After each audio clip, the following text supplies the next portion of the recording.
Kia ora, ko dia ho, hara mai. Welcome to today's 5-minute Makerspace.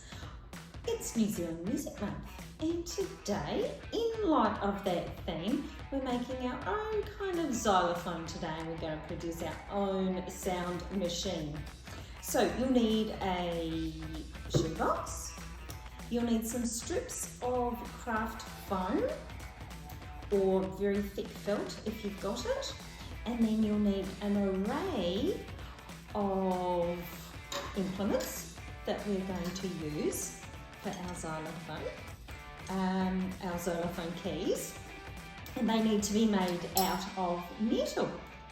So what we're going to do is your shoebox, this is the top of the xylophone of course, and we need to cut strips of craft foam that are 1 centimetre wide. Now, having already tried this out once, I've actually got 2 strips for each length. So what we need to do is make the lengths as long as they have an overlap on each end. Now, generally our craft foam is only A4 wide, so you might need to make some extra pieces, but we are going to make a V shape on the top of our box. So let's take a closer look. Right, so before we glue anything down, pop some strips in place. As I say, make sure they're a nice V shape. And let's take a look at some of the metal things that we could choose. We've got a grater,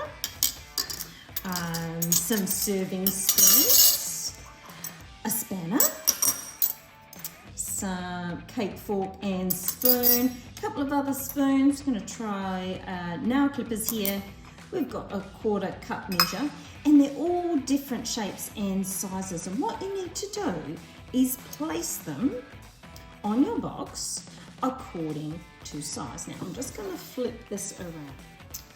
And you want to make sure, and this is why I've got the double thickness, is that when you place your implement on the box, that your implement does not touch it. So there needs to be separation between the implement and the cardboard of your box.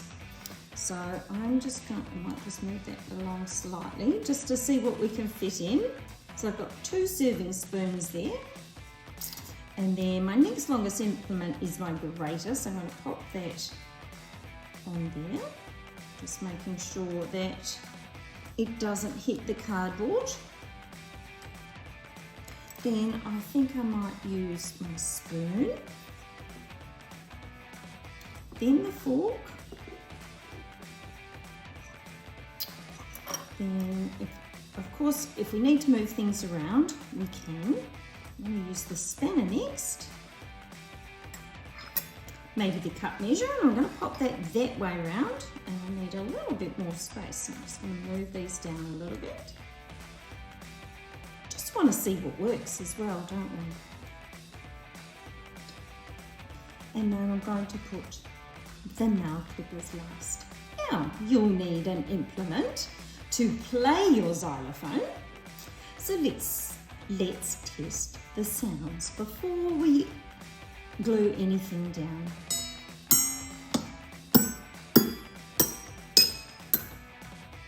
These sound great.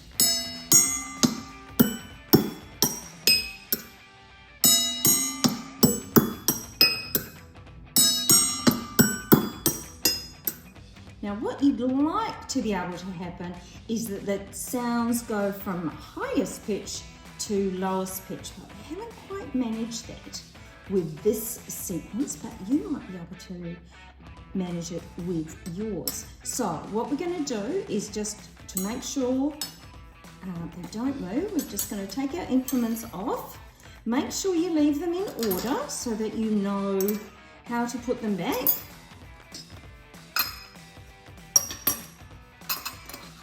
And then we're going to just remove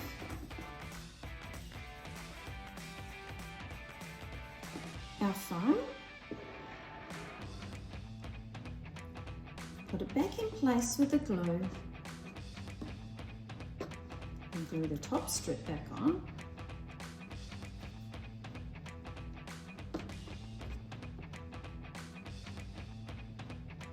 And then we'll be able to place our implements back on top.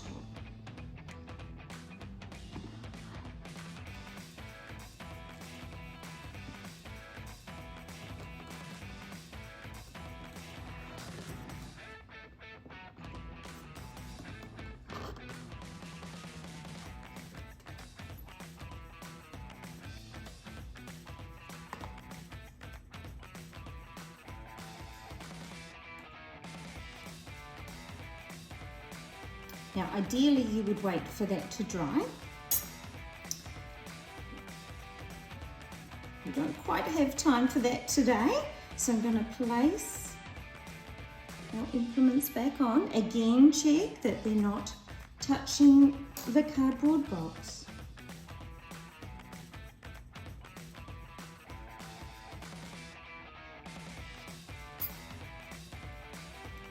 The spoon, the fork, the spanner,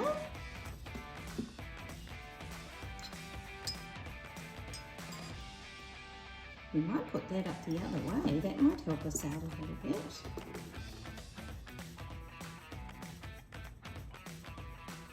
Here we go, time to play.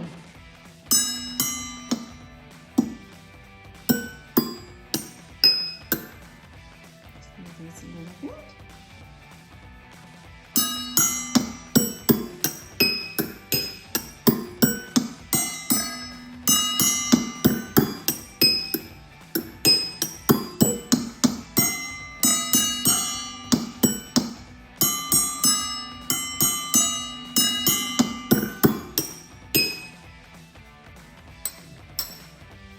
So how did you go?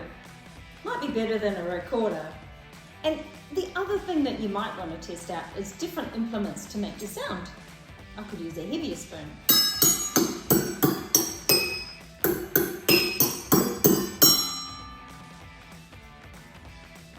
Could you play a song? I'm sure you can.